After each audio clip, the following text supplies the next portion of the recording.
Hey everyone, we are at our final official episode of the first year experience. We do have two bonus episodes, but we are at the final episode. This was so important for me to share with you all because I think that while we can talk about the beauty of college and all the tools, sometimes we still find ourselves here at episode 20, failing a course. First thing I want to say is failing a course is not your identity. It does not define who you are as a human being. It does not mean that you're less than or anything like that. Failing a course happens to the best of us. It's not ideal. Let me be clear. It's not something that you want, especially when you have to pay that. If you have to retake the course, you got to pay for that course. So it's not ideal, but some of us find ourselves here.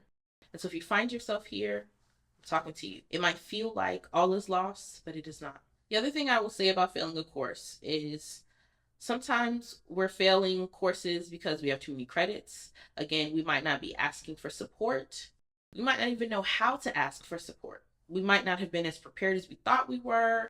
Maybe we had contrasting teaching and learning styles with our professors. Maybe even the course modality wasn't great.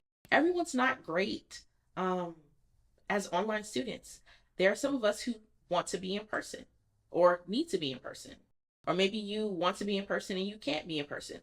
There are a myriad of reasons why we fail a course. But I want you to just be clear, even if it doesn't feel like it in this moment. And you're like, Professor B, you don't know how I feel right now. I promise you, I've literally sat in your seat. Maybe not your exact seat, of course. And even in this moment, it might feel like the worst feeling in the world to see that F on your transcript. But it is not who you are.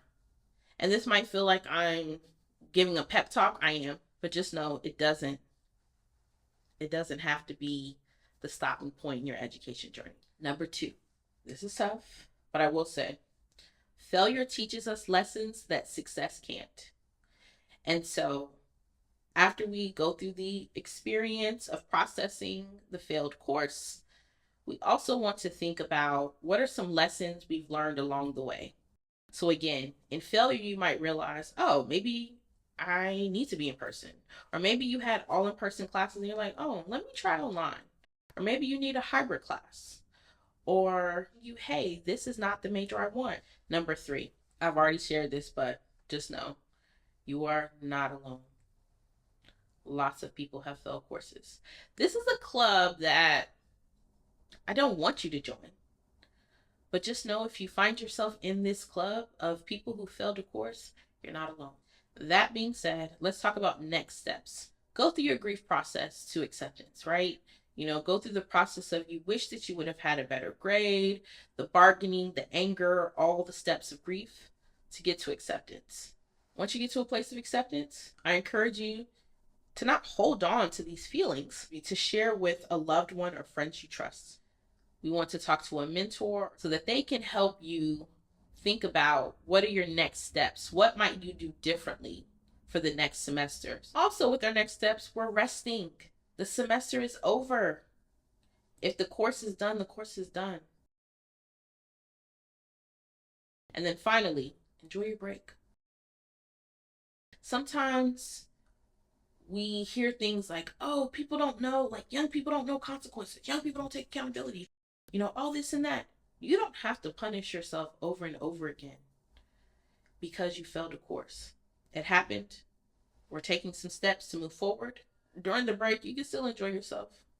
And it's not even that you're celebrating failure or anything like that. It could just be you celebrating that the semester is done and looking forward to a better next semester. But I just want you to know that even if you do all these steps, you still might need additional support. Let's just take a moment. Let's inhale. Let's exhale. Even in this moment where it feels like you might not be fine, I'm not going to just say with toxic positivity, oh, things will definitely be better for you. You'll learn from these lessons and bounce back and everything will be great. I'm not saying that. I'm being realistic. But what I will say is, while this moment might be a defining moment in your life, it is not the only defining moment in your life. And based on my own journey and the journey of many other people, this does not have to stop your life from moving forward. That's all I have for this episode. That's all we have for this series, y'all. We made it. Woo! Shout out to all the people who watched all 20 episodes. Thank you so much for being on this journey. But I want to leave you with this. In a galaxy of learners, Boosie teaches lights the way. I'll see you in the bonus episodes if you're interested.